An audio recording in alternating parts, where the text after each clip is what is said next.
Congress party की देखिए बहुत अच्छा माहौल है पूरे प्रदेश में। आज कांग्रेस के पक्ष में माहौल है और बीजेपी की सरकार जो एक ऐसी सरकार साबित हुई जिसने हरियाणा का बहुत नुकसान किया, विकास की पटरी से उतारने का काम किया हरियाणा को। आज बेरोजगारी में देश में नंबर 1 है, ना निवेश हुआ हरियाणा के अंदर, भ्रष्टाचार में इतने बड़े बड़े घोटाले आए सामने, शराब घोटाले से लेकर माइनिंग घोटाले तक। और आपने देखा आज ऐसी स्थिति बन गई हरियाणा के अंदर कि इन्होंने भाई को भाई से उलझाने का भी काम किया, कहीं जाति के नाम पे, कहीं धर्म के नाम पे, हर प्रकार का हरियाणा का नुकसान किया 10 साल तक इन्होंने।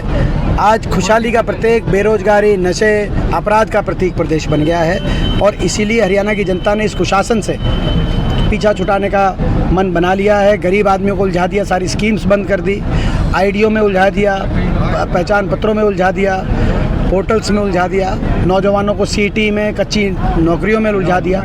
तो हर वर्ग आज दुखी हो गया इस सरकार की अनदेखी से, बीजेपी की अनदेखी से, और हर वर्ग ने फैसला किया है कि कांग्रेस पार्टी की सरकार बनाने जा रही है हरियाणा की जनता। मनोहर खट्टर कह रहे हैं कि हम जिन्हें चाहते हैं उन्हें पार्टी में शामिल करा लेते हैं। लगातार विरोध हो रहा है भाजपा उम्मीदवारों का, किसान संगठनों द्वारा विरोध किया। मैं शुरू से मैंने एक बात कही है हमेशा, जब लोकसभा चुनाव में भी एक आधी जगह ऐसी बात आई थी, जब शुरू हुए लोकसभा चुनाव में, तब मैंने ये बात कही थी कि मैं सभी हरियाणा के लोगों से यही आग्रह करना चाहता हूँ कि विरोध का सही रास्ता वोट से विरोध करना होता है। किसी के मन में अगर कोई किसी पार्टी को लेकर और ख़ास तौर पे भाजपा के अन्याय को लेकर दर्द है, वो दर्द अपने मन में रखे, अपने दिल में रखे और वोट की चोट से उस दर्द को भाजपा की को सत्ता से बाहर करके उस दर्द का इजहार करे जनता से मैं यही आग्रह करना चाहूँगा। और किसी प्रकार की कोई विरोध का कोई स्थान लोकतंत्र में मैं नहीं मानता। कुंडरी में जैसे आपके हेलीकॉप्टर तक आपके कार्यकर्ता पहुंच गए, कुंडरी में हेलीकॉप्टर तक आपके कार्यकर्ता पहुंच गए, सुरक्षा में कहीं ना कहीं सहमति, सुरक्षा में चूक थी। केवल पुंडरी में ही नहीं, मैं आपकी जानकारी में लाना चाह रहा हूँ कि लगभग हर रोज़ हमारे को बहुत प्रशासन की ओर से, मैं पूछना चाहता हूँ प्रशासन की ओर से हर रोज़ हमारे कार्यक्रमों में बाधा पहुँचाने का क्या ये सही रास्ता है लोकतंत्र में?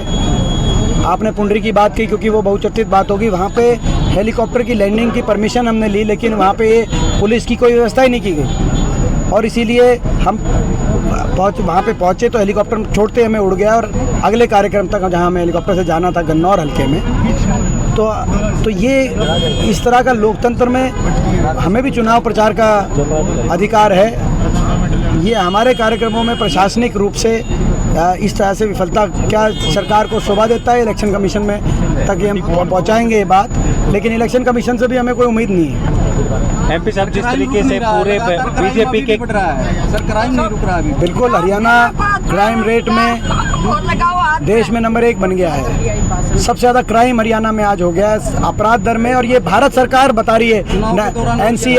NCRB का डेटा बता, चुनाव के दौरान भी, और आपने देखा चुनाव के दौरान भी यहाँ तक कि हमारे एक प्रत्याशी प्रदीप चौधरी के काफिले तक पे फायरिंग होने लगी हो। ये ऐसी स्थितियाँ, ऐसे गैंग हरियाणा को के युवाओं को बर्बाद कर रहे हैं और हरियाणा के भविष्य पर अंकुश लगा रहे, क्योंकि निवेश नहीं होगा अगर क्राइम ऐसे ही रहा तो। इसीलिए हुड्डा साहब ने एक बात जो कही है कि कांग्रेस की सरकार आते ही ऐसे अपराधियों का और नशे के तस्करों का पक्का इलाज, कांग्रेस की अगली सरकार आते ही हुड्डा साहब ने कहा कि हम पक्का इलाज इनका करेंगे। एमपी साहब लगातार बीजेपी के कार्यकर्ता और नेता जो है वो कांग्रेस में शामिल हो रहे हैं, किस तरीके से देख रहे हैं? इस तरीके से तो बीजेपी खाली हो जाएगी। सर मनोहर खट्टर कह रहे हैं कि हम जिन्हें चाहते हैं उन्हें पार्टी में शामिल करा लेते हैं और जिन्हें चाहते हैं उन्हें छोड़ देते हैं। ये तो आप देखिए हर रोज लगातार भाजपा के नेताओं की कांग्रेस पार्टी में शामिल होने की कतार जो लग रही है,